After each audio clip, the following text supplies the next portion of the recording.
How many times do I have to tell you I do not trust my government anymore? I certainly don't trust anything coming out of the White House. Karine Jean-Pierre today talking about the debt limit battle and the need to raise it, they say. Watch. This is the only option that we have, is for Congress to do its job, for Congress to deal with the debt limit. That's the only option in front of us. That is the best option for the American people. That's the best way to make sure that our economy doesn't get turned on its head, that we don't get a situation where we potentially lose up to 8 million jobs or devastate retirement.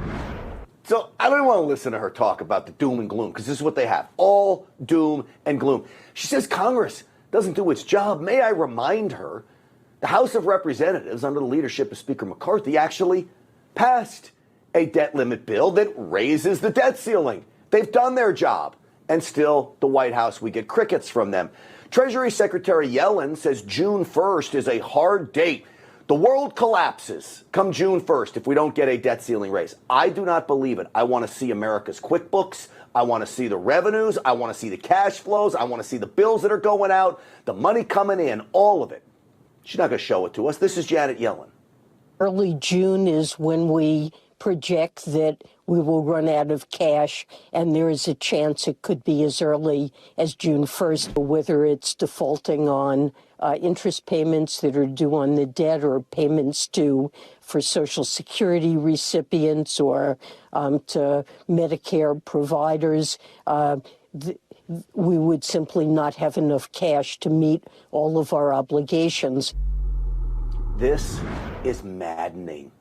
She's trying to scare old people that are not going to get Social Security. You prioritize the payments, and there are other options. You can cut spending, a lot of it. You could do it in Washington, which is why I loved this soundbite when I heard it yesterday, because I don't trust Janet Yellen, our Treasury Secretary. You know who else doesn't? Matt Gaetz. I no longer trust, like the Obi-Wan Kenobi of wrong answers on the economy, to be able to tell me when the default occurs. I love that soundbite. Absolutely love it, which is why I wanted to bring back on my Republican friend, Congressman from Florida, Matt Gaetz. Congressman, welcome. Thanks so much, Grant. And you have to wonder who still trusts Janet Yellen to get anything right. She blew the call on inflation, on interest rates. They nationalized the banking system because they didn't see the way in which the policies of the Fed and the circumstances of our economy led to a lot of these places facing runs from their depositors. So I don't know that Janet Yellen's going to win any awards for correct answers, and that's why I don't really take her word for it on, frankly, anything. I'm with you on that. So I heard Congressman Byron Donalds talking about wanting to see the numbers. Look, the Congress is responsible for spending.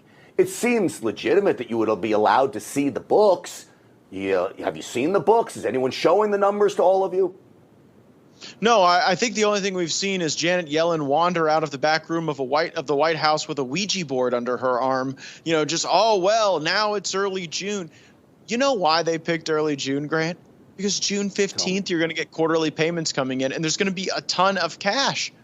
All this cash they've put out into the economy, you're going to get some of that back in terms of the receipts and the quarterly payments. I think that would push this debt limit into the fall and would align with the appropriations process, where my conservative colleagues and I have demanded the passage of separate appropriations bills to deal with the different facets of the government, not just one up or down vote. And that's why gaslighting an additional $4 trillion in debt that can be accrued by the country is a really bad idea. That's what the Biden administration is currently negotiating for. And I'm glad Speaker McCarthy is in there fighting for a rollback in spending, work requirements, the Republican energy plan, regulatory reform in the work of the REINS Act, repeal of the Green New Deal features of some of the Inflation Reduction Act. And if we got all that, if we got most of that, if we got a substantial portion of that, it would be more than Republicans have gotten on the debt limit, certainly at any time in my adult life.